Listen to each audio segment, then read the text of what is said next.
question. Does it kind of feel different now being kind of the old man in the secondary? You've been around for a while now. Yeah, I wouldn't call myself an old man, but it's good to have some experience. Like, been through a lot since I've been here. Third head coach, third DB coach in 3 years. So, I just try to drop down the knowledge to the guys, to the young guys, because power is knowledge. So, yeah, man, I'm just trying to do my due diligence and just try to help everybody out. You mentioned that you've been through a lot since you've been here. Obviously, you had to prove yourself as a rookie, and then you had to prove yourself again in the second year to become a starter. And now, does it feel like you're having to basically start over in that whole process?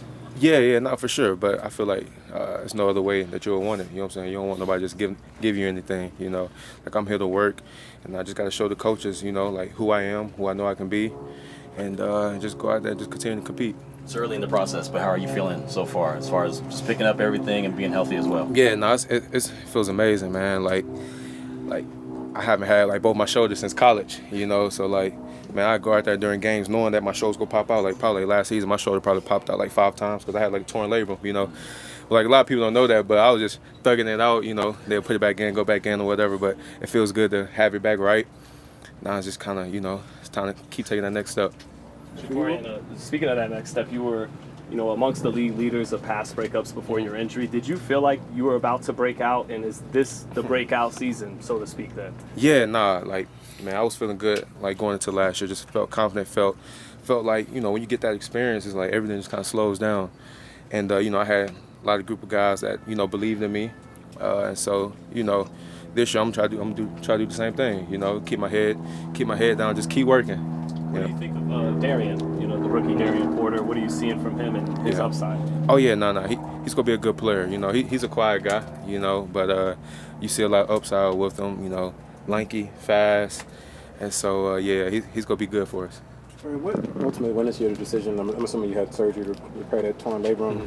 Why did you shut it down, and what was the rehab process like? Man, this thing been hanging on the little the little muscles I had left. But no, I went there and honestly, like, Doc was like, hey man, like, we feel like it's best for you to kind of shut it down, and because it was just kind of something I just kind of been battling, and it could have been a lot worse than what it ended with, because if I would have kept going out there and just kind of kept pushing through it, whatever, things could have got a lot more uglier. So, but it was time for me to get in, and honestly, looking back on that, probably should have got it, a little minute ago, but I didn't want to take no off seasons off. I had to just keep, keep working. So, yeah.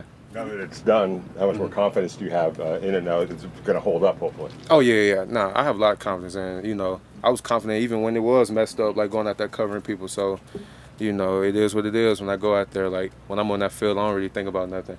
So I just try to go out there and just be a dog. Is it hard to do that, though, to play through not thinking about it when like, it could happen any time and just so frustrating?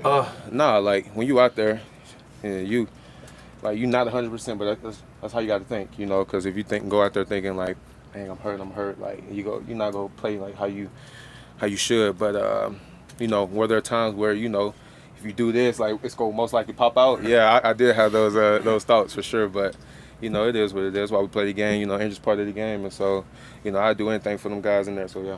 Did it come down to pain management? Was it all not wanting to lose your spot? What was the reason where it was like, I'm hurt, but I'm gonna go out there and leave it all for my team? Nah, that's just the type of person I am.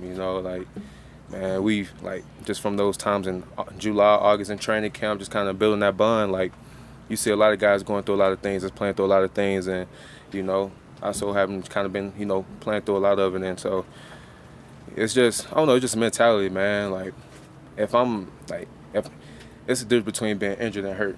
You know what I'm saying? If I'm just hurting, it's cool. Like, but if I'm injured, then you gotta, make some decisions. But man, like, my mindset is just go out there, be the best version of myself, just be a dog, and just help the team win.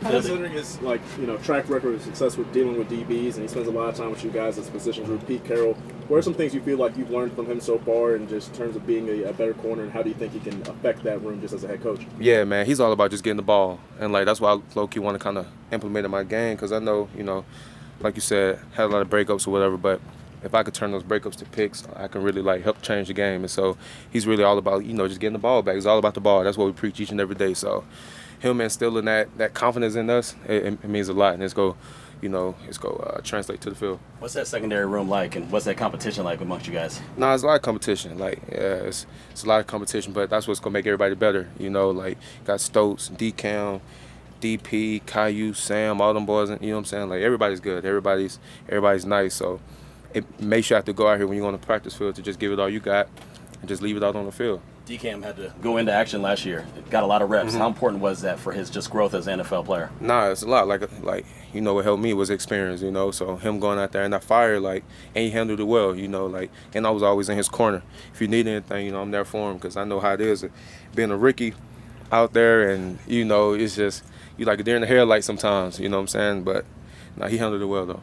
A year ago at this time, we kept hearing your name, and you talked about guys that were having a great offseason and really putting the work in. I remember the coaching staff talking you up in that way. Did you kind of run back the same thing you've done these last few months, or did the recovery make you change things up, or was it? Nah, nothing changed up, man. It's all about the work. You know what I'm saying? Just daily deposits each and every day. That's how I go into it, because, you know, like I go into the mindset just like if you put the work in, like it's gonna pay off. You know what I'm saying? And so yeah, man, I'm just going there and just trying to. Like I always say, I'm just trying to be a dog and be the best version of myself I can be. So. What kind of coach is Marcus Robertson to you, somebody that's had experience with this organization as? Nah, M-Rob, because you know he played and he was a great player too. So him just kind of having that experience on the field, like kind of separates his expertise. And so yeah, he just kind of give you little nuggets that that's outside of the X's and O's to say. So yeah. Since your rookie year, you've been one of the fastest guys on the team. The Raiders drafted a pair of 4.3 guys. Yeah. Right now, do you see yourself as the 1,000%. fastest still? I'm the fastest by far. Yeah. What have you thought of Dante though? Dante Thornton. A lot of talk about his speed and size. Yeah. Nah, he's nice. He's nice. Like 6'5", like 4.3 fast. So he got it. You know what I'm saying? But he's gonna continue to sharpen it up, and he's gonna help us a lot for sure. All good, guys? Thank you. Appreciate y'all. Thanks, Corey.